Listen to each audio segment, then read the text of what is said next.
You are listening to a podcast of the Geek.io Media Network. For all of our shows and more, visit geek-io.net. And to help support the network, head over to patreon.com/geekio. Calling all geeks. Calling all geeks. Geeking out across the globe. Hold on to your butts. It's the Geek.io Show. The Geek.io Show.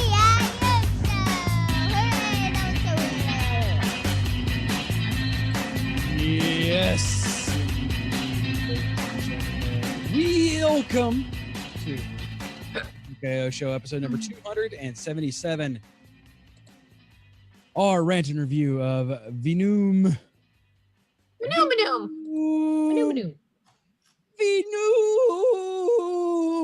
Recorded the 10th of January, 2019. I am your host, CJ Black Goose CGI Fight Boat. Hi, I'm Raul, Symbiote Therapy Session, Garza. I don't have my thing up.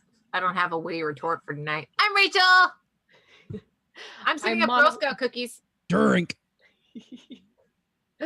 I'm Monica, not a parasite, Littlefield. You're not? And I'm Josh. My liver is looking very delicious and juicy tonight.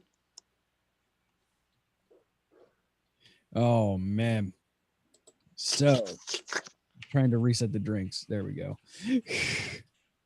Drink. Since Rachel did not have the witty retort of the night. Also, not having notes up. Drink. Oh, man. Hey, I brought them up. So, we are talking Venom. It came out Phenomenon. It came out on Blu-ray. I own it. I forced everybody to watch it because I saw this movie in the theaters too. Not a terrible movie. Shh, that's later. No, okay, so I'm going to rate... No, okay. When Eddie Brock acquires the powers of a symbiote, he will have to release his alter ego, Venom, to save his life. So, according to Raul, this movie came out like last week. In reality, it came out in October 5th, 2018. We have Tom Hardy playing Eddie Brock, Michelle Williams as Annie Wang, Riz Ahmed as Carlton Drake / Riot, Scott Hayes, which is a really rad freaking name, as Security Chief Roland Treese, which is less cool of a name than his actual name. Reed Scott as Dr. Dan Lewis, and Jenny Slate as Dr. Dora Skirt.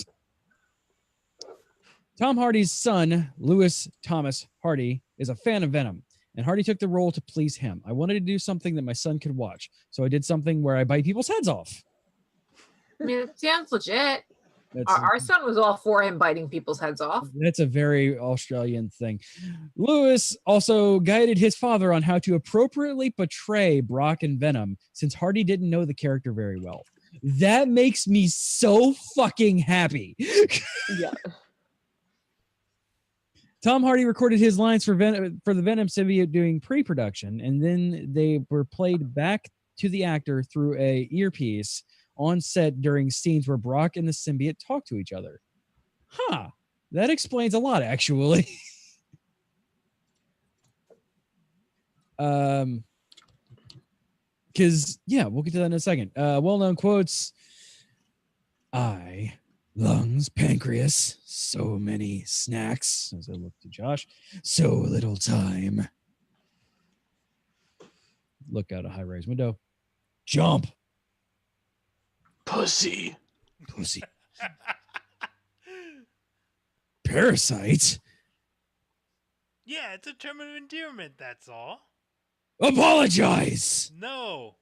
Apologize. All right, fine, I'm sorry. So what do you want to do now? The way I see it, we can do whatever we want. How you doing, Eddie? Aches and pains, you know, aches and pains. You look like shit. Excuse me? You look like shit. And you look as beautiful as ever, Jesus. Mind his body, Eddie. Have you been meditating like I showed you? No, I haven't. And it doesn't work. It does work because you don't give it a chance. No, it doesn't work because I brought a DVD off your cousin and it was in Mandarin. I am not going to be so epically racist as to fake Mandarin speak. You're Speaks welcome. Mandarin. Yeah, I don't understand that either. See, that right there. I don't understand what you just said. That is the problem. You come in here again.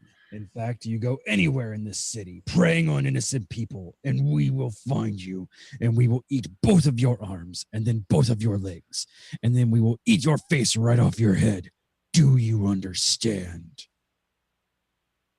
Oh, no, please. Yes. So you will be this armless, legless, faceless thing, won't you? Going down the street like a turd in the wind. Do you feel me? The hell are you? All right, Raul. We are Venom. On second thought. Nom, nom, nom, nom, nom, nom, nom, nom, nom, nom. Eddie, what was that? Oh, I have a parasite. Yeah. Good night, Mrs. Chen.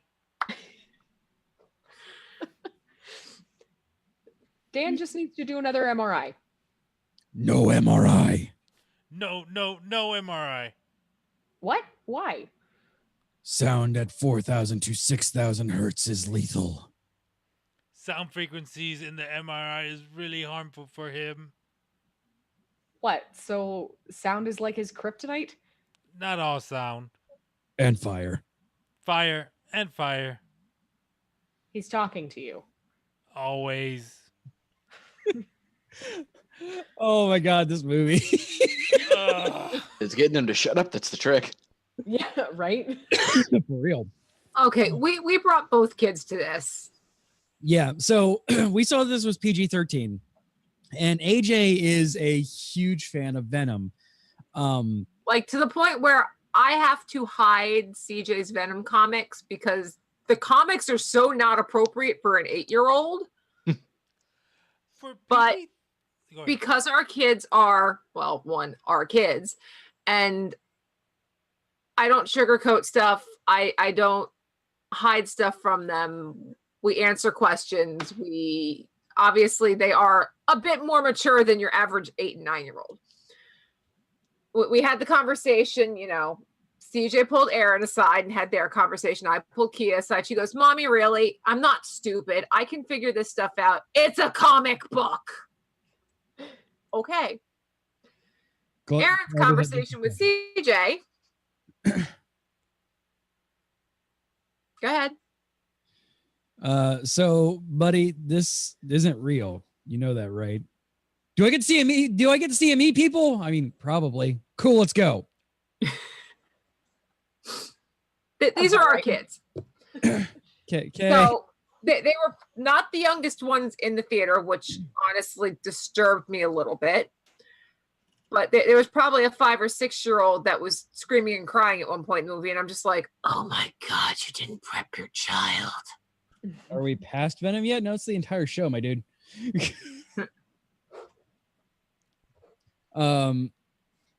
This movie, man. So I have seen this movie now about 7 times. That's a lot.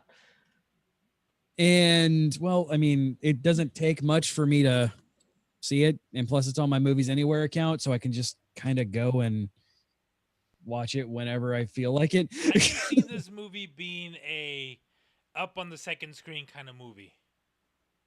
Oh, 100%. Like there were days that I was working from home that I would just have this going, and like just it because it's so much fun just to have this on in the background, and just the stupid things that come out of these people's mouths. Like this movie isn't held back by the MCU. It's not even held back by the Sony cinematic universe.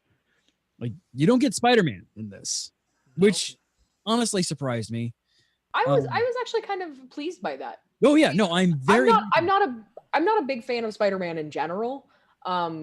So I was actually really pleased that I didn't have to have a Spider-Man story at the same time as a Venom story. Well, Yeah. I mean, the Venom. I don't know much about just single Venom storyline, but if they were, I'm so glad they didn't do this with like the Spider-Man, where they try to cram as many characters as possible. Yeah. So Venom himself has, obviously, from those who watched the animated series back in the 90s, is a Spider-Man villain to start off with. He was that way. Spider-Man got his black suit. All right. Spider-Man got his black suit during the Secret Wars campaign back in 1986. And at the time, it was not a symbiote. It was just a black suit because it was the late 80s and black suits were cool. So at that time, it was just Spider-Man being Spider-Man. And it took him the better part of 5 years for them to roll out the fact that this suit was more than just Peter Parker going through a phase. And at that point, that was when the symbiote storyline was brought into the storyline, and people liked the symbiote, but they didn't like it on Peter Parker. So did they have it back then, changing his personality, or no? A little bit, yeah. He was slightly darker, but not like Spider-Man 3 dark. We don't. Yeah, talk he about didn't that. do this. Yeah, there was no emo dancing, but he was a lot more willing to threaten people by holding them off of a building. Was one of them. He was still Peter, though. It was starting to affect his personality in his personal relationships. Again, not as bad as Spider-Man 3, but it's still affecting him a bit. But Eddie Brock was a very, very, very minor character in this. And basically he was, because Parker was still working for the Daily Bugle at the time, he wanted a competitor journalist to go against him. And everybody hated Eddie because he was just a jock for jock's sake. And then they're like, okay, so everybody likes Venom. Everybody likes the symbiote. Everybody hates this Eddie Brock character. Let's shove them together. Maybe we can have a nice medium and we can get back to our nice, friendly neighborhood Spider-Man, because this is about the time that the show was starting to come on. Medium, Venom, straight up extra large. Oh, yeah. Oh, boy. Yeah. No, I got something to say about that CGI there. And at that point, we got back to our friendly neighborhood Spider-Man. Eddie Brock was Venom. Eddie Brock was Venom for quite some time. He was a straight up villain for the better part of a decade. And then eventually through acts of random carnage, he eventually started becoming more of an anti-hero. Also, that was when anti-heroes were a lot more accepted in comics, because Deadpool was starting to kick off and Wolverine was starting to get his second win. Punisher as well. The Marvel Max line was about that time. What color is Punisher's aura? Gun. Is Checks that out. also Blade? Is Blade considered an anti-hero? Blade is not necessarily an anti-hero because he doesn't just go randomly attacking people. Oh. He's a vampire villain, right? Yeah, he is a anti-hero. I feel as more of a, I mean, it's Punisher. It's like Punisher will go and shoot anybody who pisses him off. Wolverine will shank anybody who gets in his way that is not working with him, and sometimes those who are working with him. Blade is very single focused, because when he's with teams, he's cool. He's a hero. It's just when vampires are around. So like the only time he's really at terms with or at throats with people is when like Morbius is around. It was also another Spider-Man villain turned anti. The living vampire, blah blah blah.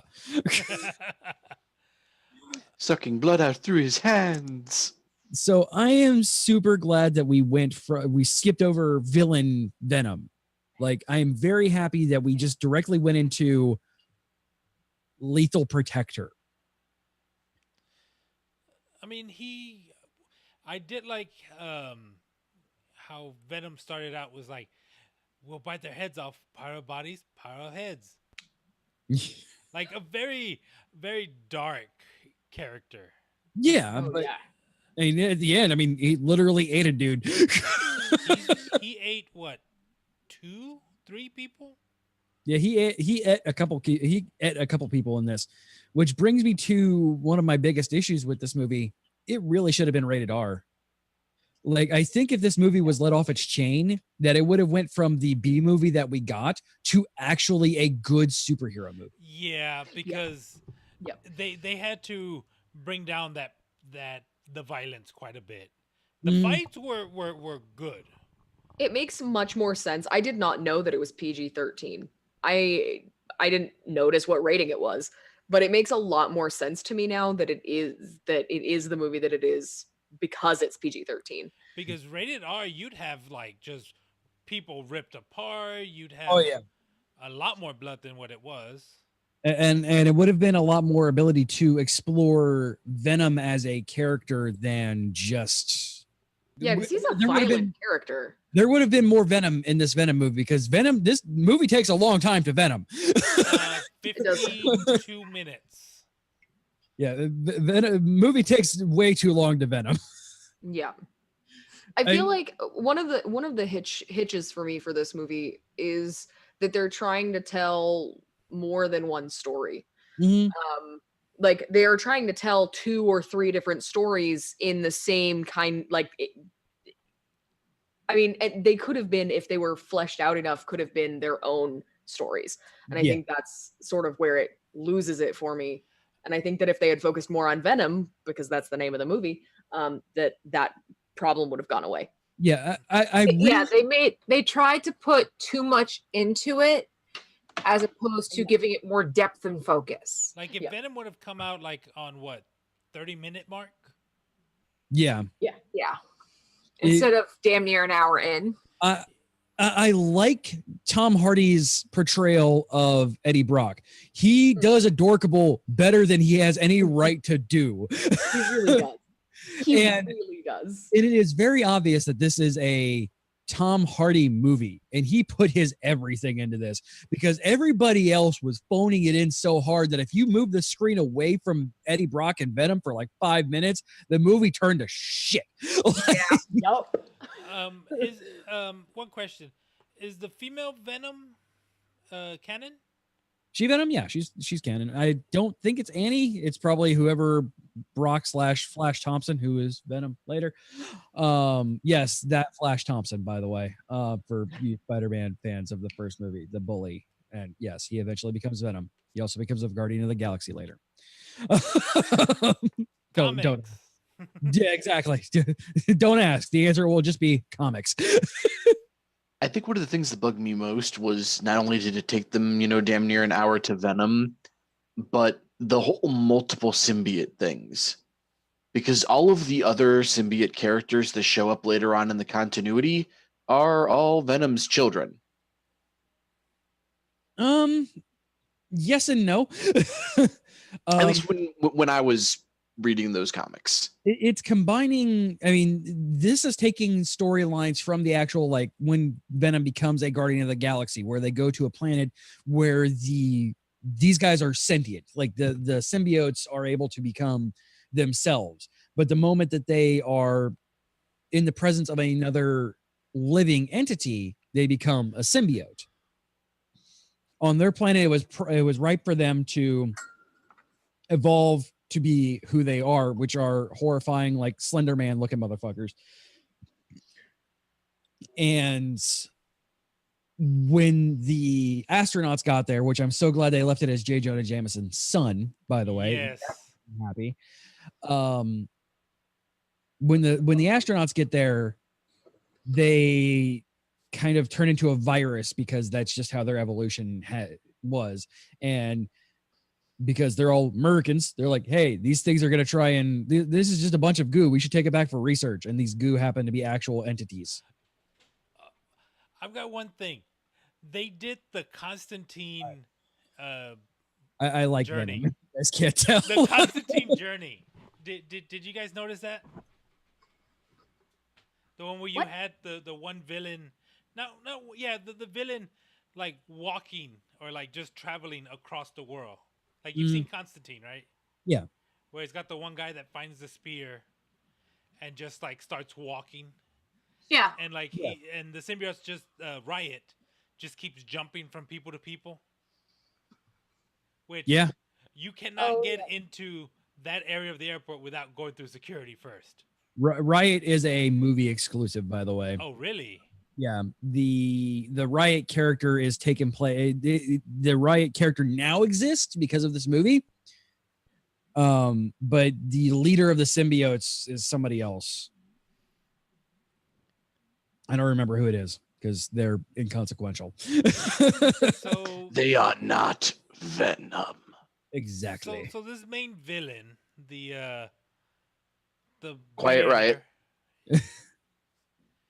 is like a complete Elon Musk. sociopath. I mean, he's completely psychotic. Oh yeah.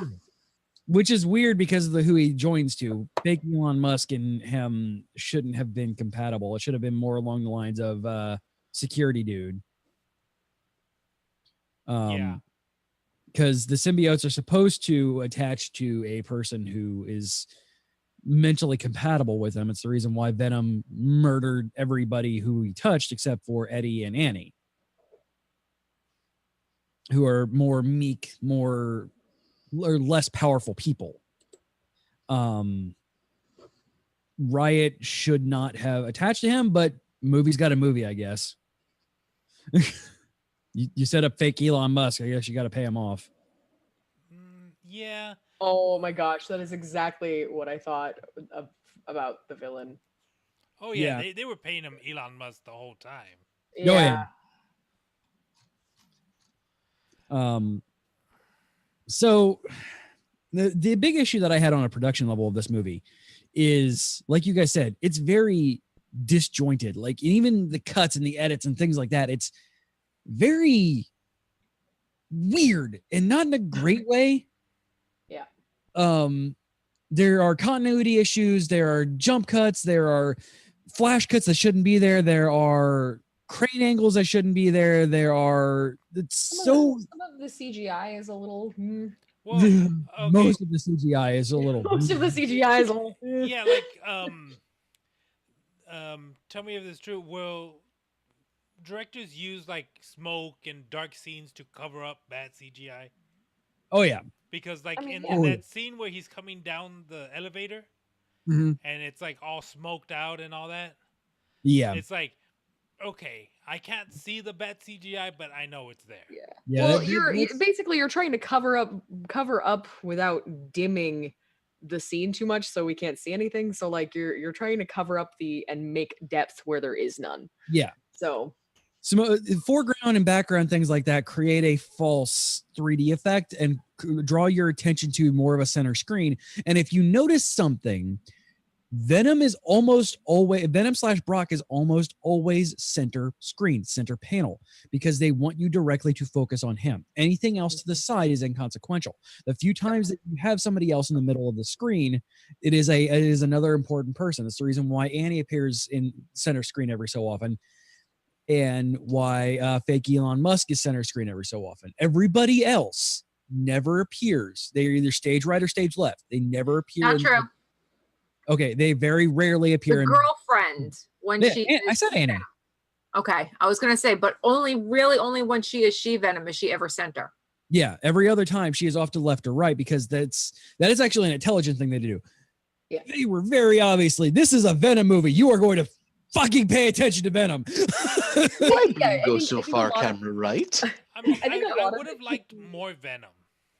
I think it can kind of be summed up with the fact that they are just very heavy-handed with everything that they tried to do. It's just very, very heavy-handed. Yes, 100%. Yeah, this felt like just them taking a Venom sliced hammer and just beating you about the head and face with it, and everything was over the top like that.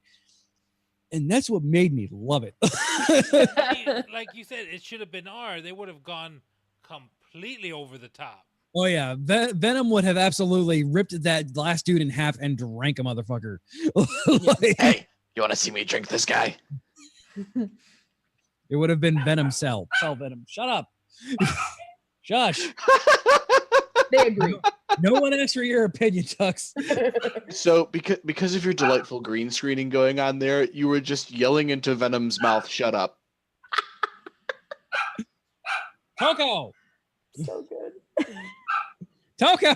It's like the pre-show where Rachel was disappearing and reappearing as Venom. Shush. Nobody is there. As I yell at the poor guy who's about to get ate. Jesus. Yeah, the CG in this though, in particular, it needed some. Go down to Chinatown. It needed some love, man. The CG, except again for Venom, and even then that was a little sketch, especially the fight between him and Wright, because that was just straight out of fucking Michael Bay Transformers. Like I had no idea what the hell happened in like 3/4 of that fight. Like we, and then when they go full black goo, it's just like you're not even trying now. Come on. Yeah. And conveniently placed a psionic weapon right in the area. Check off Sonic. Oh gun. yeah. There was for me there was also a lot of like somehow we randomly know where all of the characters are at all times. Like Yeah. Yes, don't you always? I mean like Eddie was randomly out in the forest near the lab, I guess, and Venom knew exactly where he was. Just found him. See, I'm wondering with that because So- obviously he has. Fuck, Toxin. That's who I was thinking of earlier. Fucking right is Toxin. Thank you, CJ. Sorry. Because he's kind of imprinted on Eddie. Yeah, so that's what I sort of I'm just wondering if it's like waved it homing away. device. Yeah, that's yeah. absolutely hand waved away. Like, yeah, I was like, all right, we'll just go with we it. know where he is. There was one thing I noticed when they get the symbiote out of Eddie the first time in the MRI, Mhm. and Anne is talking to Dan, right? It's like nothing happened between us, blah blah blah. No, I'm not yeah. talking about that. The fucking The yeah. fucking dog. Oh yeah, the fucking dog too. But that forced relationship between Anne and the fucking phase. That fucking dog. Yeah, who the fuck lets a goddamn dog in the goddamn fucking hospital? Right? In the ICU. No, Like, thank that was- you. Just the fucking worst. The dog Yeah, needs to die way before it actually died. Did it die? No. I'm fairly sure Venom hit it. I But hope Venom that is turned- that is my head canon. Yes, Venom went into Anne, and then Anne was just like, nope, no. I never wish for the death of animals in anything ever. It's okay. This animal Okay. was fake. I still hate that dog. So okay, Worse. Anti-Venom. Yes. Yeah. No, that's a different character though. so here they were trying to keep the host from being fed on, but the reason why Brock was able to, because he fed it like real food. He fed it like live lobsters, and he ate a couple of heads. Is Pure that why tank. why the lab ones were dying? Yeah, basically because they were in such a sterilized environment. I mean, And only being given nutritional infusions. yeah, they're beings. They're actual lifeline. They're sentient and sapient beings. They have to eat, and if they're only given one source of food, they're gonna eat that food. When the only source of food you're giving them is a person. Ah. Well, they particularly like people, so not like hug people, but like the liver. yes. Eat this piece of it. I love how Venom like, yeah, there's millions of us. Back home, I'm kind of like the loser. I'm kind of like you, Brock. I love that line. That is probably one of my favorites in the whole movie. Like, That was oh, I'm kind of a loser like you. Aw, Like, oh, we got together fine. It's great. We're yeah. we yeah. are losers. The conversation, I could have used more conversations between Venom and Eddie. Yeah, because it was such a delight listening to those two bounce off of each other. Like, and knowing that he was listening to himself during that entire thing when he was playing Venom, like that makes me happy and explains the reason why the conversation felt genuine. Yeah. A lot of the dialogue felt a little stilted, but not between Venom and Eddie. Like that conversation was great. It was like an old married couple going back and forth, especially as you got further into their relationship. I'm using air quotes purposely, their relationship, because parasite. But you go from this very disjointed, who the fuck are you? What the fuck are you? Get out of my head to it's an eternal. Oh, she doesn't know we're going to get her back. Oh man. Oh, and I love that ability the symbiote has where like when it gets bonded to a host, it knows everything the host knows. So there's no like odd thing where like, ooh, what's that? Oh, what's going on here? Yeah. I like that. Where there's no odd like, oh, ET moment or something like that. Yeah, and that's something that I enjoyed that they didn't spend time on. Like, nope, we're good here. Yeah, because that would have made the movie even longer. Like, it would have been an extra story to tell. Yeah, and this movie was teetering on being too long. Like, the fight scenes were actually really good, except for the one between Venom and Riot. That was that was but like the fight scene. You mean the silly putty fight? Yes. Oof, yep. The great silly putty fight of 2018. The silly putty slap fest? Oh my god. He's got shit you ain't ever seen. That was bad, but the rest of them, the action was really well done in this. I warned everybody going into this movie because I was afraid that everybody would kind of go into this expecting it to be a good movie. And I'm like, you guys need to understand that this is a B movie and should not be taken seriously. So the fact that we got some quality action scenes out of it is a very good thing. Yeah, I'm glad you warned us that it is definitely a B movie because I probably would have liked it if I went in with high expectations. That's why I'm like, it has 28% on Rotten Tomatoes, but it has an 80-something% for audience approval. Go with that. Yeah, There's a reason why the critics hated it and the audience loved it. Yep. And that's one of the reasons why. What did I compare it to, CJ? It's go into it like you're watching Rocky Horror Picture Show or Kinky Boots. Yeah. You know it's going to be bad, and you know it's going to be campy, but you're going to have fun. So your mindset when you go into a movie affects how you enjoy the movie. Oh, 1,000%. Okay. It's the reason why I think one of my highest non-superhero movies that I've ever done here was Blood Rain, because I got shot at that day. And I needed something to disconnect about. Or the movie that we CJ and I think we can agree on this. We hated, and like we actually almost got up and walked out, was Aragon. We went in there with really high expectations because the book was really good. And the movie sucked balls. But yeah, like the movie that happened to me was Inglourious Bastards. Yep. Yeah, I went into it expecting a wartime comedy. It's not. It's not. It's an alternate history dark humor.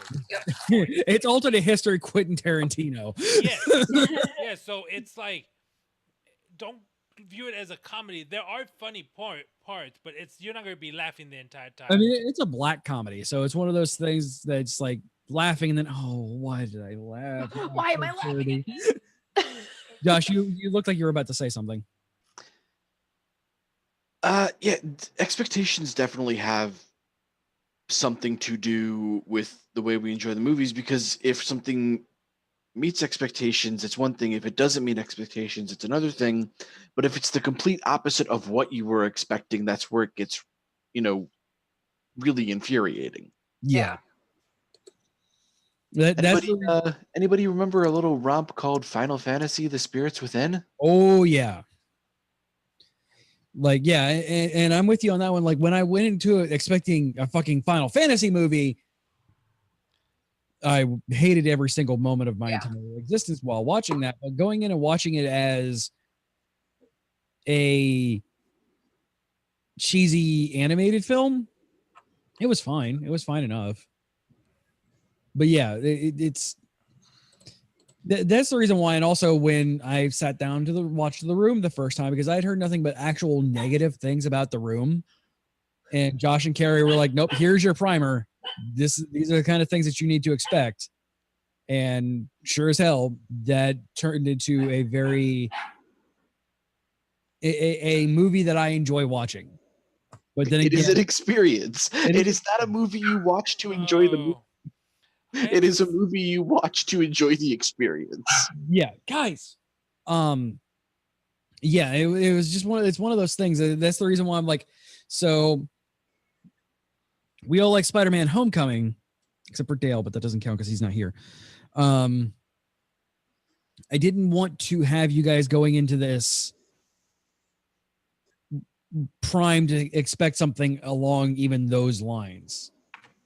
But for a Sony superhero movie, this might be my favorite Sony superhero movie of the last decade. Like, said Spider-Man 2. I mean, Spider-Man 3 and Amazing Spider-Man 1 and 2 were fucking garbage. Sorry. Yeah, like, this didn't have, like, it wasn't a great movie. It wasn't Spider-Man, yes. No. This was Venom. It's not a very complicated plot. No. There's no... And that's why I think they threw the other plot crap in there, because they wanted to fill it, and it's like, it didn't need that. It needed more Venom. Yeah, so, I mean, if this was an R-rated Venom movie, you would still have the kids in there, because they say, oh, hey, it's a superhero movie. Let's take the kids to it. Yeah. Our kids have seen all of the superhero movies that are out right now. All of them. Minus the Deadpools. Well, that is mainly but not all Deadpool is a different. Deadpool is not a superhero movie. He is an anti-hero. But that is mainly due to the sexual activity, not necessarily the violence. Yeah, but like the kids that went to go see Deadpool are not your kids. No, they are kids of idiots. Like, I went to go watch this with my roommates, and Felix was like, I am, like, disturbed on how many young kids are in here. Yeah. I was disturbed by how many young kids I saw at the Deadpool 2 movie. Like, I was very, very disturbed by that. Yeah. I mean, Deadpool 2 was a lot less than Deadpool 1, but yeah, it's still not, I don't know. It seems like, I mean, you kind of have to take I guess you have to kind of judge the kids. I mean, so those who don't know, also, Ruben Fleischer is the guy who did this movie, and he did Zombieland. So, yeah, that explains something. If that can explain a little bit of what's going on with how this movie is, because Zombieland, there's a lot going on in it, and it has a through plot that isn't the greatest. You enjoy the movie for everything else around it. Yeah. And the through plot on Venom isn't that great. Is Venom goes to fight Riot and stop him. The rest of the ridiculous is what makes this movie good. Bad good. What do you want tonight? Tater tots and chocolate. And chocolate. And Eddie is like, kind of like, that's an interesting flavor combination. Okay. I just hope he appreciates this going into our mouth. And I have to digest it. Poor Eddie. But Your liver is starting to look nice. Like, oh god. And juicy. Ooh. And I knew, like, when I saw the trailers for this, that final scene, like the scene that they show in the trailers where he's talking to the thug, you kind of knew that was going to be the end of the movie. Yeah. Where he says, "We are Venom." Yeah. Yeah, you weren't gonna get a "We Are Venom" until the very end. Yeah, like I kind of wish, like we've been saying, we wanted more of Eddie and Venom. Like maybe start like, hey, I was hoping I knew that wasn't going to be the end, but like I was really hoping that we would get like that would be like the midpoint, and then we would get a lot more of Venom, Eddie and Venom being We Are Venom. Hijinks, yeah. kind of like a mini arc where it's like, hey, let's try and be superheroes. We're not superheroes. We're bad people, but we try to be good. We eat the bad people. Yeah, kind of just like more of them, like just being them, because like the riot plot line was paper thin. Like it didn't, it barely needed to be there. And as much as but we say this, Sony's guilty of shoving 17 villains into a movie. I'm kind of glad they didn't do that in this one. They just gave you Riot, even though Riot wasn't necessarily a good villain. Wait, how did he get infected, by the way? Who? The little girl. Oh, that's right. Okay. Yeah. Who just wandered into the lab that no one... Well, she probably killed anybody in her way. True. Yeah, That's the true. little girl had Venom power or Riot powers. So You got shit you've never seen. So they had, let's see, how many symbiotes did they have in that lab? 3? 2? They had 3 in the lab. One was Venom, one was Blue, and one was the yellow one. Okay. So And one is the blue toxic. one died. Yeah, I don't know who that blue one is. Yellow one's is Toxin, I believe. And then Riot and Venom, and then I'm sad we didn't get Anti-Venom because I like Anti-Venom. Anti-Venom is exactly what you think it is. It is Venom just chroma flipped, and it's dumb, and I love it. Like it would have been more interesting. Like, okay, so Riot's down. What's going on with this other one? Because we didn't even bait it for sequel bait, and then we did get the sequel bait in the mid show, or the mid credits. Okay, we need to talk about the mid credit. Yeah, We need to talk about the fact that with as much money as they saved on the CG budget, they could have bought Woody Harrelson a better wig. for real. Or not even have a wig. I mean, shave him. I think CJ was saying that in the pre-show. They No, could have that just was- shaved him, and he can do crazy. Yeah, that was Rhino. But then if they would have shaved them, we would have got Eisenberg Lex Luthor, and nobody wants that. We have enough of that bullshit in DC. We don't need that here. Like I know the character has bright red hair, but Because it's funny because Carnage has red. yeah, I mean you could have natural red hair, not whatever. Not a rodeo clown wig. Yeah, Because that's what It's that was. rodeo day. It's rodeo day. He went to the prison on rodeo day. That's the only reason why his hair's like. rodeo day in prison, huh? That's a whole new. Where kind of- riding the bull has a completely different meaning. Soap everywhere. So much soap. Oh Jesus Christ! Hey, Vegeta, don't drop the soap. Okay, I know this was a bad movie, but we can't rag on it that much, can we?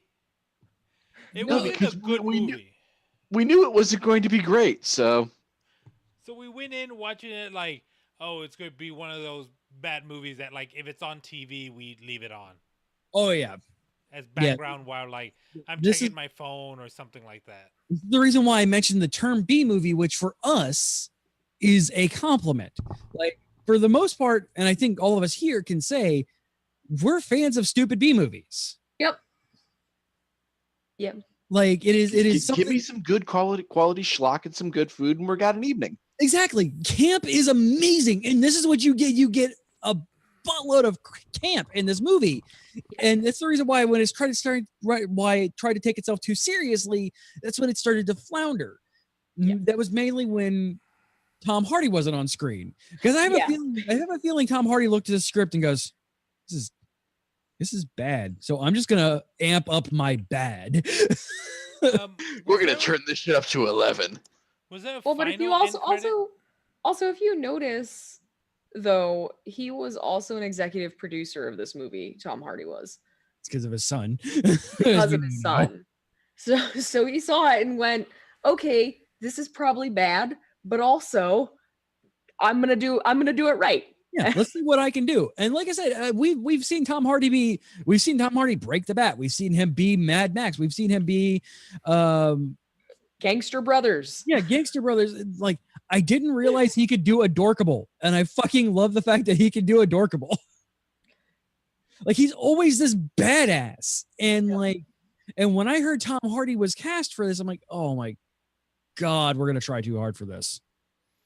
This is gonna be a Rob Liefeld fucking Venom. Yeah, exactly. We're gonna have him being, we're gonna have him be fucking Mad Max or Bane just in the Venom suit. And I'm like, man, I don't want that, because we kind of got that shit in Spider-Man 3. Like, once we killed off Topher Grace entirely. Also, remember, Topher Grace was Venom, you guys. And I'm like, oh man, oh my god. So we're gonna go from Topher Grace / Jock Venom to just straight, like, flat out Jock Venom the entire time with Tom Hardy. All right, fine. And then it's weird. I heard Brian Brushwood absolutely shit all over this movie, and that's what turned me on to see it, because he said, I went into this movie expecting a lot more than I got out of it. And I'm like, okay, so the movie's garbage. Let's go into it expecting garbage and see what happens. And we still had Movie Pass at the time, so we didn't care. We're like, this is not costing us any movie. This is not costing us any money outside of amazing food at Studio Movie Girl. Not sponsored. Please sponsor us. Please, for the love of God. For real, sponsor us, please. Or Alamo Draft House. We don't have one of those here. I don't care. You're moving over here anyways, Raul. Oh, I miss Alamo Draft House. Just so you. Oh.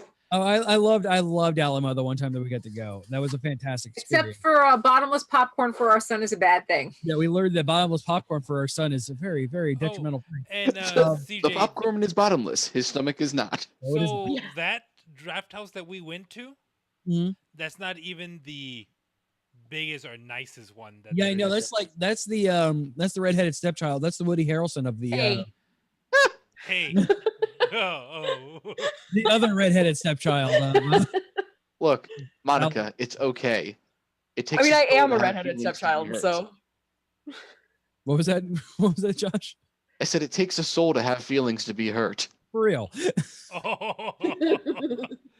Yeah, I've heard that it's the worst of the Alamos, and I'm like, oh, okay. But yeah, so went in there, got awesome food, and enjoyed a B movie, and came out of that. I'm like, really fucking like this movie. That's when Rachel went to Red Dot big box store and got it for me just because she saw it on the shelf and brought it home. I was like, here, yes. This pleases us. That's kind of how I handed it to you too, right? But yeah, like Raul said, it's like can't really shit on this movie, but we also can't give it the accolades either, because this movie deserves no accolades. The editing is there. The cinematography is present. It exists. The acting is accounted for. I mean, okay, so the acting is Tom Hardy, awesome. Everybody else, yeah. The choreography is present. Yeah, give it a B+. Choreography is actually pretty on point, except for the Michael Bay fight at the end. Yeah. There's no way that I cannot describe that as a Michael Bay Transformers fight. You really can't, because you have no idea what the fuck's going on and nothing looks right. Like, there is a point in that fight that literally is just black string attacking each other. Yep. with Tom Hardy with Bane and not Elon Musk staring at each other like they have hate boners for one another. Like it's fucking selling tension on. Like Tension on. Kiko, how you doing? Like it's literally that's the fight. Like it's not good, but the rest of the choreography in this is pretty okay. Like, and I do like the fact that it was shot almost entirely on set, or on not on set, on Location in San Francisco.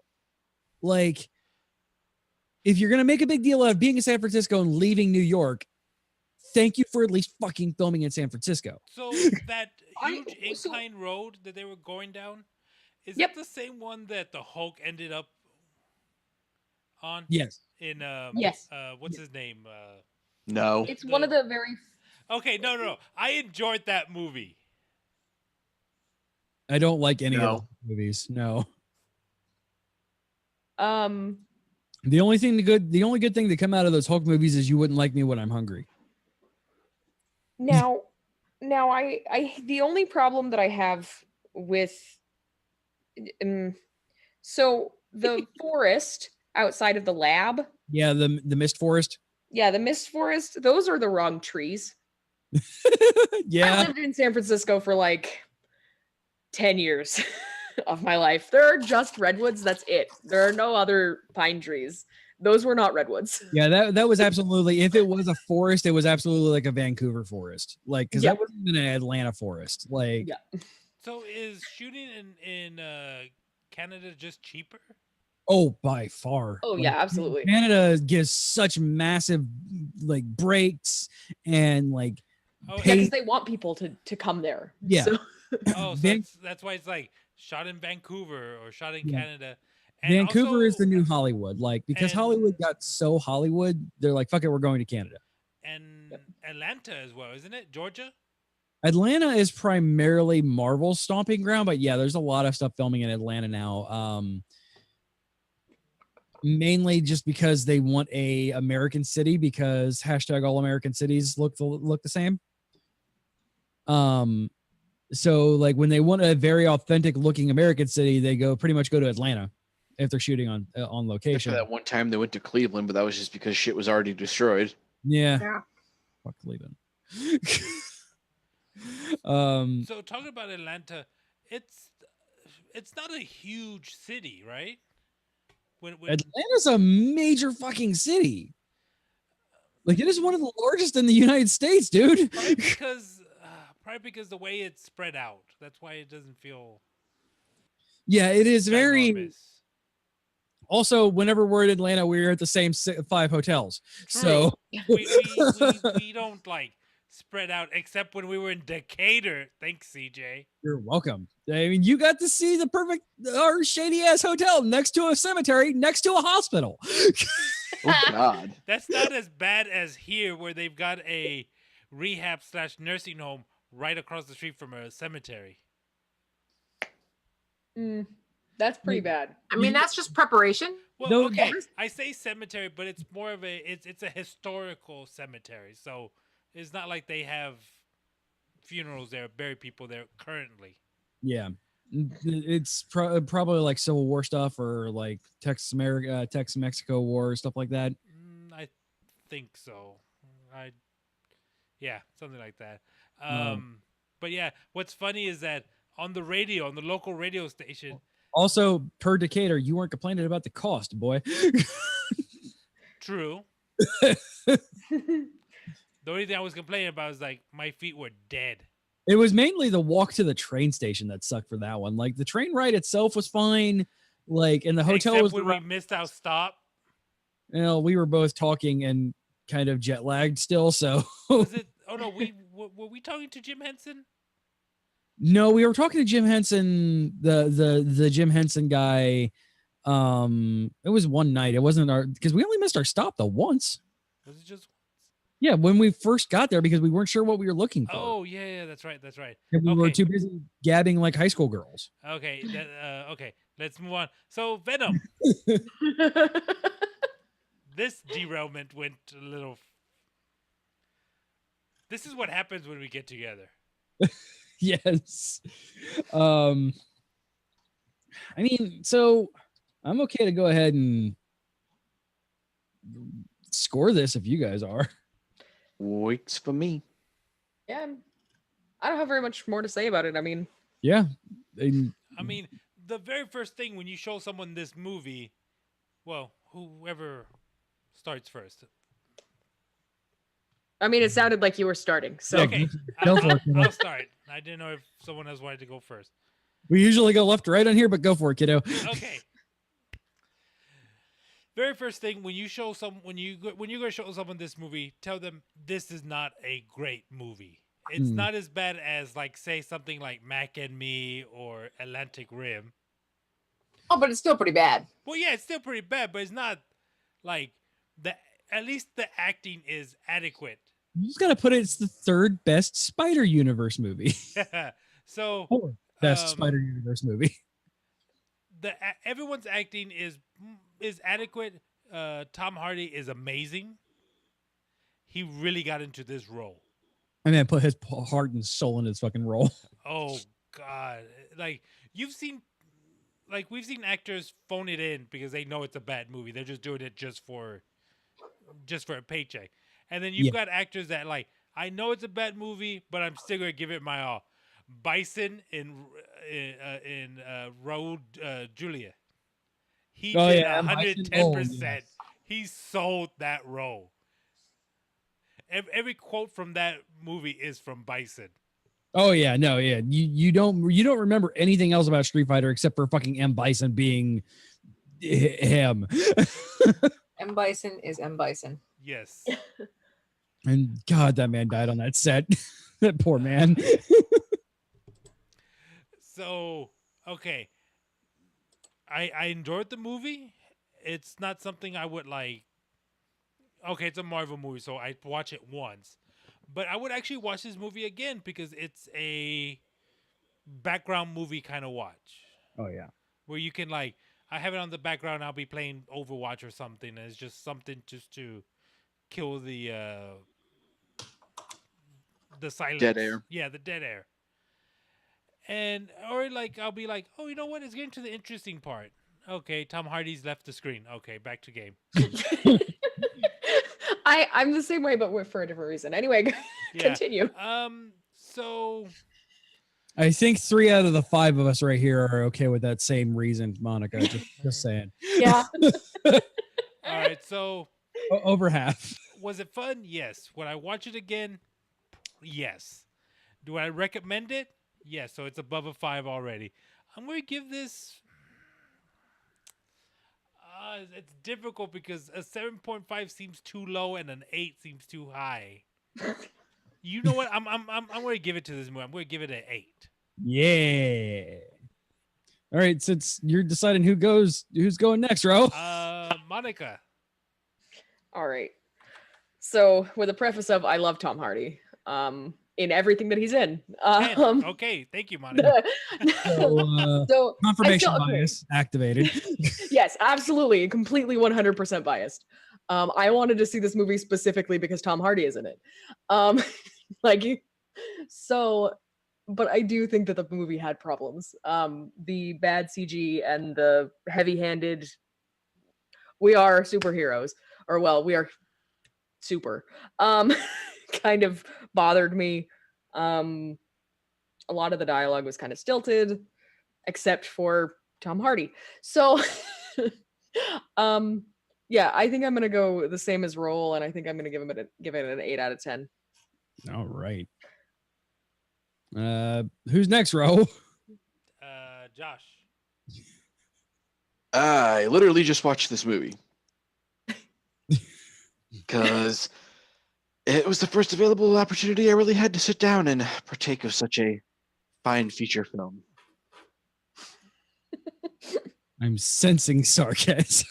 My I mean, it was a fabulous work of cinematic art, right? I didn't hate this movie. Yay! Venom is not my favorite Marvel character, but he's definitely high on the list just because the way everything works, just it's real nice.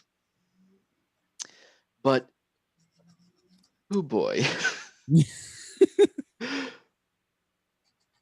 There were some issues watching this movie at first because it's like, wait, this is only an hour long. This can't be only an hour long. That might actually make it palatable with this acting.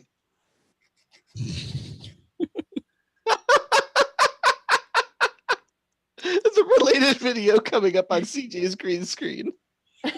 Oh no. Aquaman can't stop looking at Mira's boobs. I mean,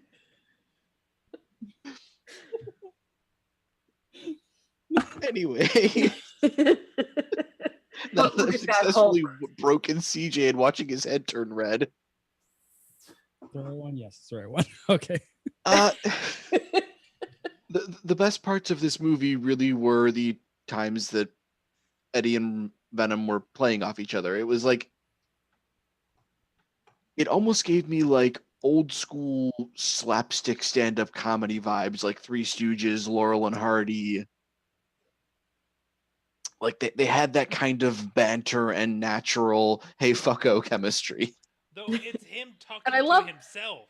yeah. Well, he's had practice with that before because Legend is him literally playing one guy and the guy's brother. Like he's playing two characters in that movie.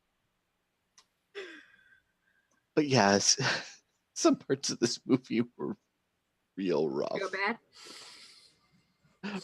Real rough. I could have done without the gratuitous leg breakages because I am super fucking squeamish and I really didn't want to see that.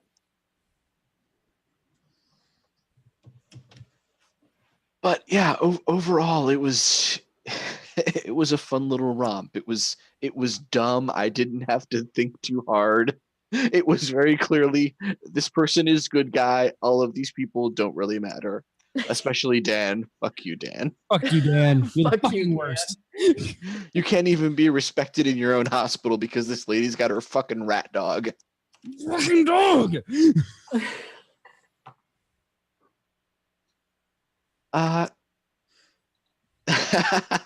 Yes, thank you. It's your title. But yeah, I mean, it's a dumb, cheesy, like almost reminds me of the original Marvel superhero movies Yes. with like this motorcycle helmet Captain America and cardboard Iron Man. Oh my was god. just- yes. It was so cheesy, it was fun. And tater tots and chocolate. Venom is a pregnant woman confirmed. Well, I mean, again, it's a parasite. Yeah. Whoa, I just about no, I almost put Vendom, which is a completely different movie. Oh, whoa. Safe Whoa. search on. Safe search on. There's some things Safe Search cannot. Safe search can't save you now. The goggles, they do nothing. But yeah, for all of the camp and all of the other really terrible acting in the rest of the movie, they really liked skirting around the issue. Yeah. I'm gonna hop on the 8 train with this one. It's a nice conjoined, rounded number. If you tip it over, it goes on forever. God, I hope not. Oh. All right, Raul, who's next? Rachel. So Break the. with the fact that obviously Yes, I'm we gonna break with the fact that we did bring the children, everybody knows that one of my rules is if it shuts my children up for 2 hours, I love it.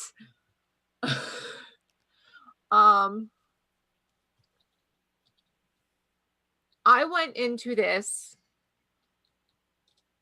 not knowing what anybody else had put out their review was, other than a couple of my friends going Venom, not bad. Venom, okay. You know, these are a couple people that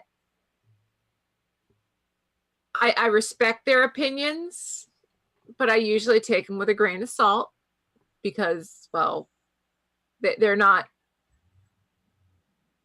nearly as open-minded as a lot of my other friends.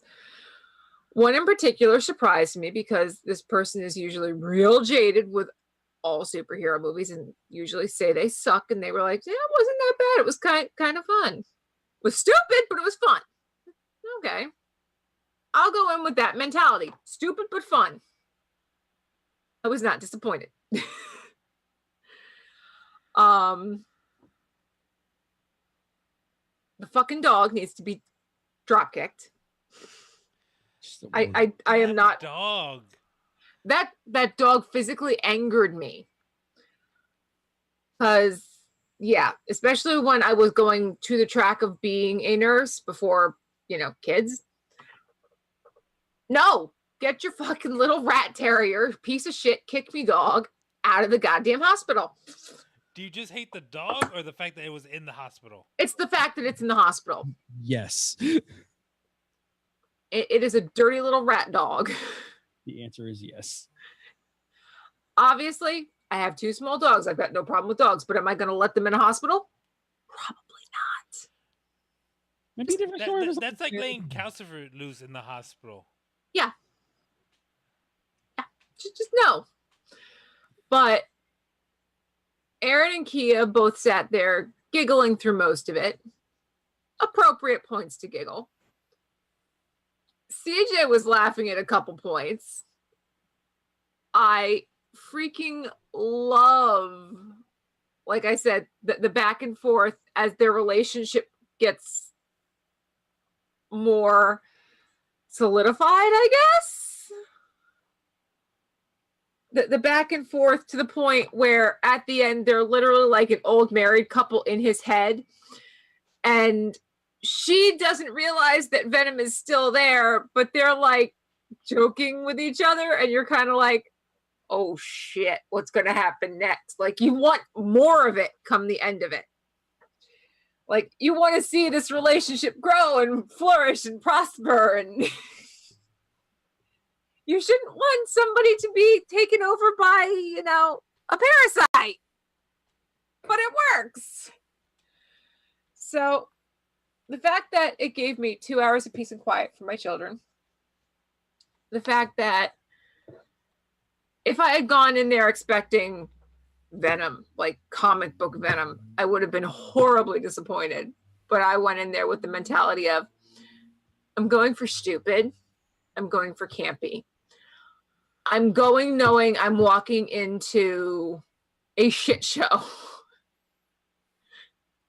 And I was not disappointed with the shit show because it was a shit show that had me laughing. It had you kind of going, no, Venom can't die. He's not allowed. Like, he gave himself. He was prepared to die. Like, here is the symbiote going, I will die to save you. And I'm like, what just happened here? He's got, like, emotion. Why am I crying over a fucking parasite? This is not fair. Because of a parasite. He's not a parasite. He is. He's just misunderstood. I understand. But I thoroughly enjoyed it. And I'm actually going to break it and do an 8.5 because I was actually really, and I fall asleep to it, once a week? Not fall asleep because it's boring, but I've gotten the movie so far ingrained in my head that I still play it and I wake up with dreams of it, which is really fucking creepy sometimes. But I do that with Ant-Man and Wasp too.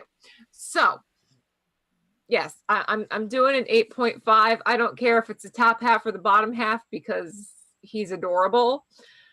And I will flip and switch on either half. I don't care. All right. So that leaves you.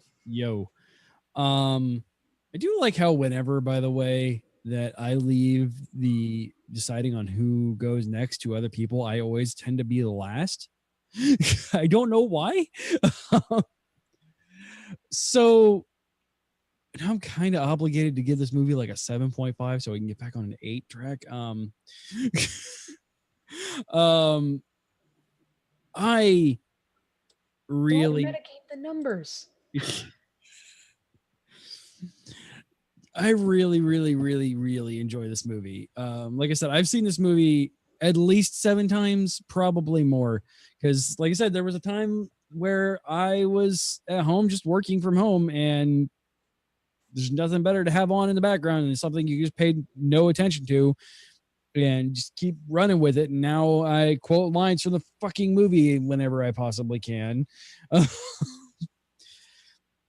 It is a fantastic romp, and I was very afraid that even with the setup that you guys were still going to hate this movie.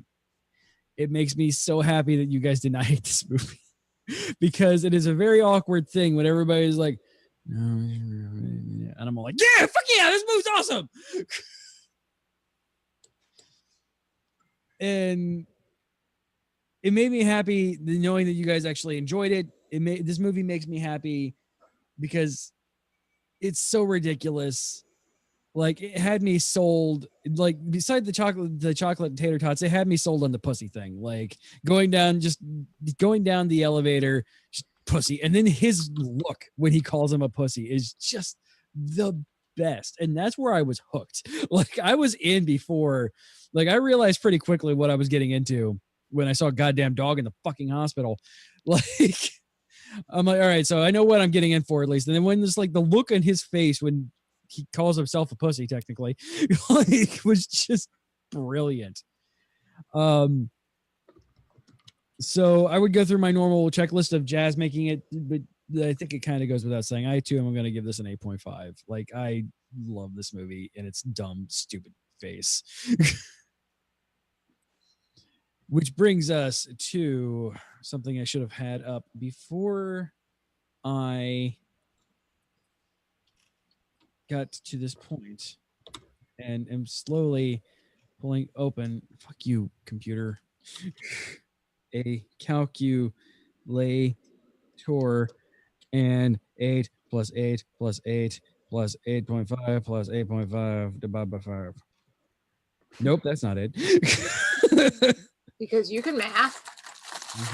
Plus 8.5 plus 8.5 equals divided by 5. 8.2. So we got 2 even numbers, which is even better than 1 even number. Ate that dude. Exactly. He definitely ate that dude. Ate him good. Oh, man. So thank you guys for hanging out with us. Greatly appreciate it. We're going to wrap up here now.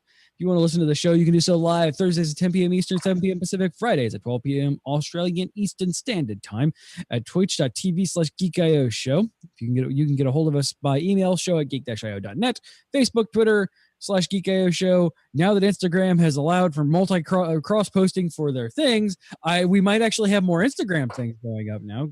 Instagram.com/geekio show, because it's a pain in the ass doing things that I think are cool. I post them on my personal Instagram. I'm like, it's a lot of work to go over. I've got to press so many buttons to post to Instagram. 7 buttons to post to Instagram anyway, and then I have to do it again after switching accounts. Ain't nobody got time for that. Oh, speaking of Instagram, did you see what Payless did to the influencers? Oh God. No. A while back, they bought out a storefront, and they had these like, oh, these are exotic shoes, and they were actually just Payless shoes, and they got a bunch of influencers to come in to talk about them. Oh yeah, these are cool. Yeah, I'm paying $100 for these. No, I'm paying $600 for these shoes. Jesus. And they were just regular like Payless shoes. Oh boy.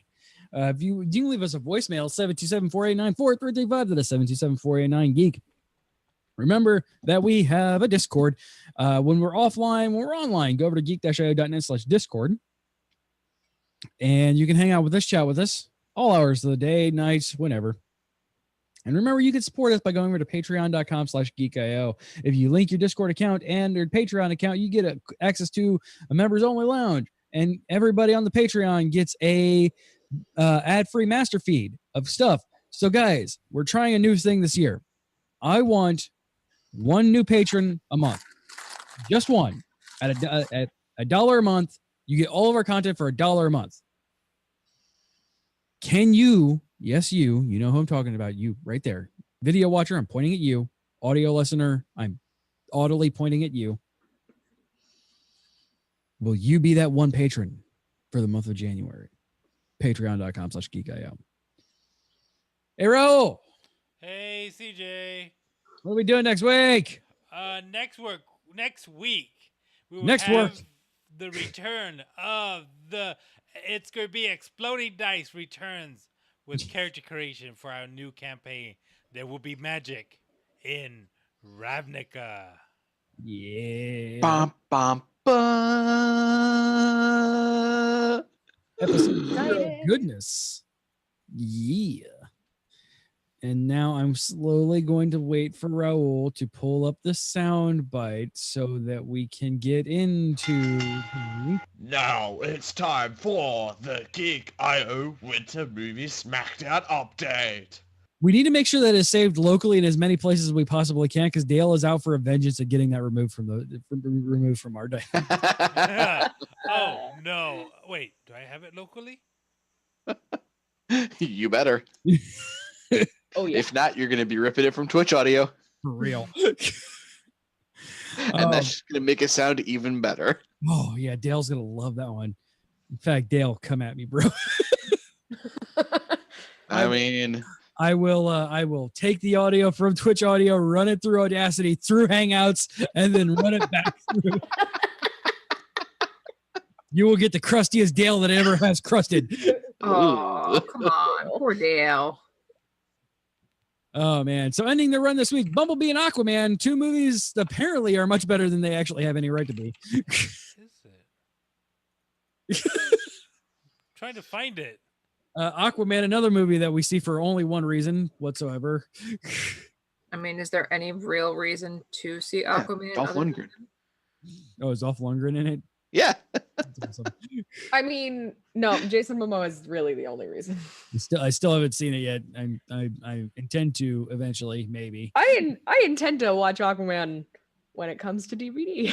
Yeah, pretty much. That's when we're gonna do our random review of it. When I can walk into Red Dot Superstore and walk out with the DVD of it. Yep.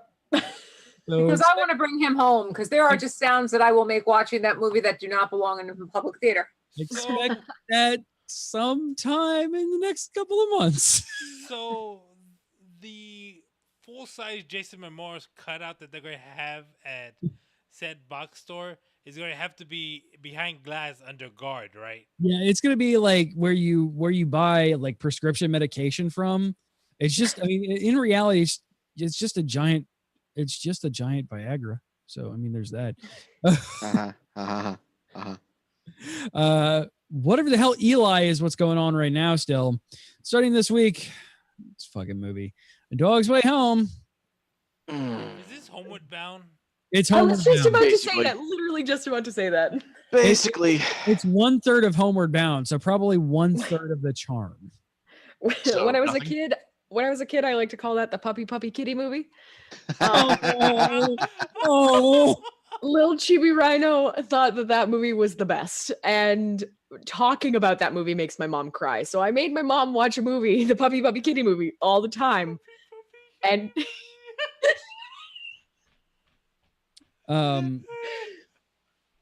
that was actually, I'm trying to remember what my little cousins called it because I was on the older side of it. I still loved it when I was growing up, but like, I'm trying to remember what they called it growing up. There was my youngest male cousin called it Bound, and my oldest female cousin called it, I think she just called it the Sassy Movie. Yes. yep. No, she called it Sassy Chance Movie. She called it the Sassy Chance Movie. Poor Shadow. Aw. Yeah, this movie looks hot garbage, and I probably own it.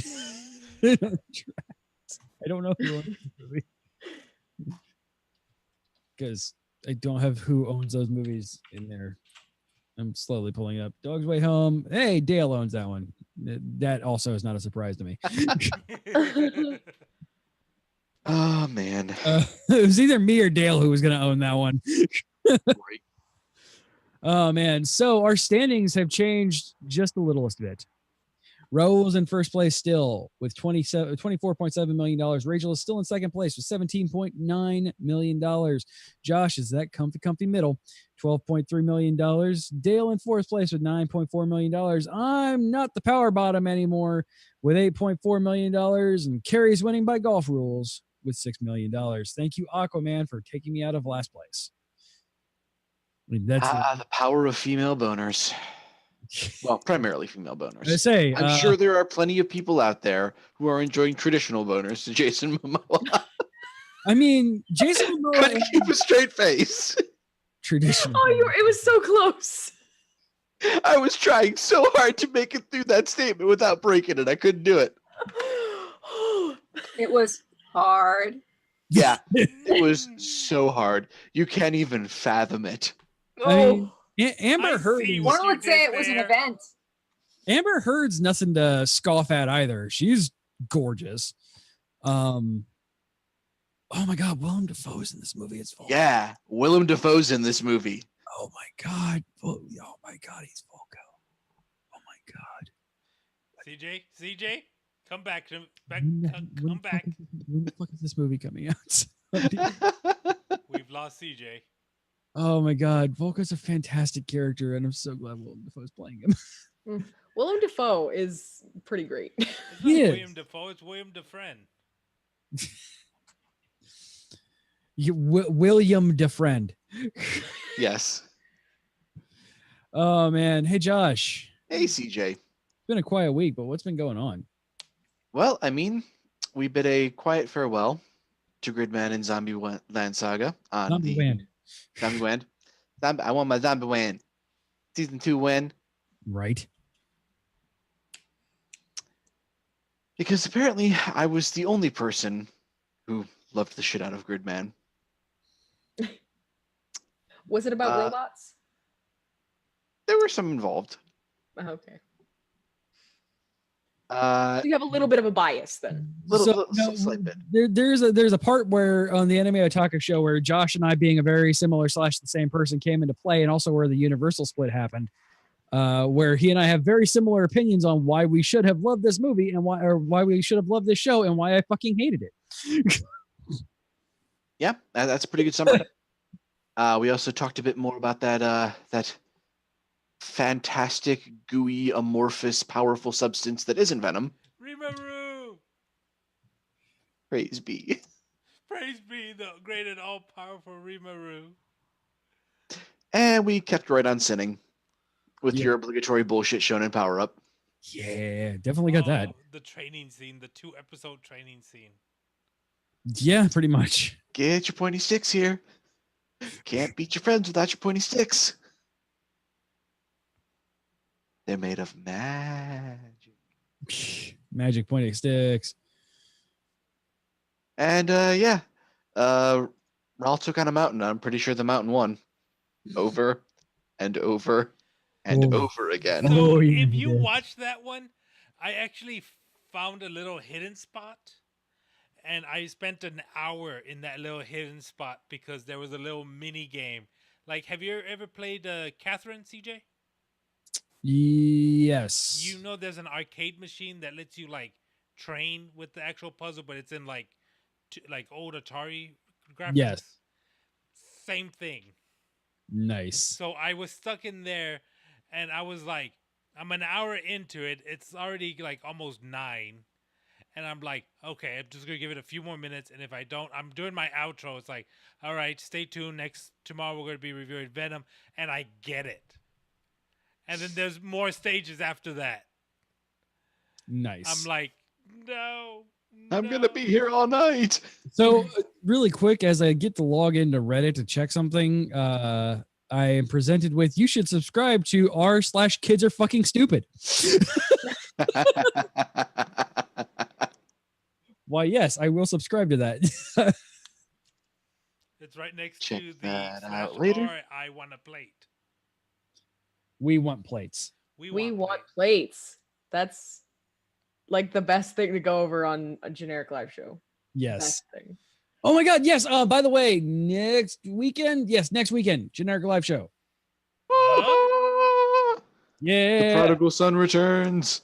Yeah, Dale and I are going to be, because I mean that's apparently how we can do generic live show now, is with Dale and I. Remind me to make a post about it. Has he Yeah. moved into his new place? Yeah, he got moved in yesterday or the day before. Unfortunately, still not at Vista Way. Yeah. No, I don't think he's at a place that has a washing machine in the unit either. Aw. Poor kid. Oh man, so we have had some show title candidates put into. Oh. Yeah, we have. Oh boy, and this is the part in the show where Monica embarrasses herself by reading. Loaded here. There we go. All right. We have Rodeo Day, Rodeo Witches, Buried Under Plow, Figgling a Wire, The Dog is the Worst, Silly Putty Slapfest, Rodeo Day in Prison, Soap Everywhere. I think those two things might go together. Amp Up the Bad, Gabbing Like High School Girls, Bison and Raul, Fuck You, Dan, Venom is a Pregnant Woman, confirmed, Vendom, Shut the Children Up, Cowcifer, The Crustiest Dale, and the Puppy Puppy Kitty movie. We have the Puppy Puppy Kitty. Yes, right review of Venom: the Puppy Puppy Kitty movie. Nope, don't care. I got the 3 first. That one wins. Most appropriate for this movie. I can't even argue that. I mean,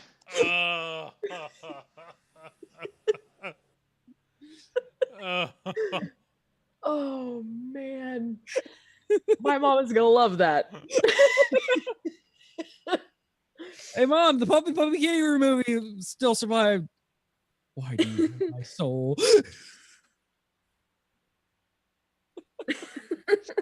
Oh my god, thank you guys for hanging out with us. Greatly appreciate it. We will see you guys right back here Sunday night. Raul and I are probably going to continue to smash. I don't know yet. Probably, unless we have another multiplayer game that we can figure out. I might be able to talk my roommates into doing it. We're out in. So we can smash together. You guys have multiple switches? Yeah, I've got one and my roommate has one. Ah, okay. Cool. smashing. More smashers. And then Yeah, so we might see more characters than King K. Rool. Why would there be any other characters? You only picked him what, twice? Yeah, you did. Yeah, that's fair. I was switching up. Oh, sorry. Ah. It's Pavlovian response at this point. All right, guys, we'll see you next week. Bye. Bye. It's the mana pool because it's magic. You have been listening to a Geek.io Media Network production. Would you like to convert that to pounds? Copyright 2019.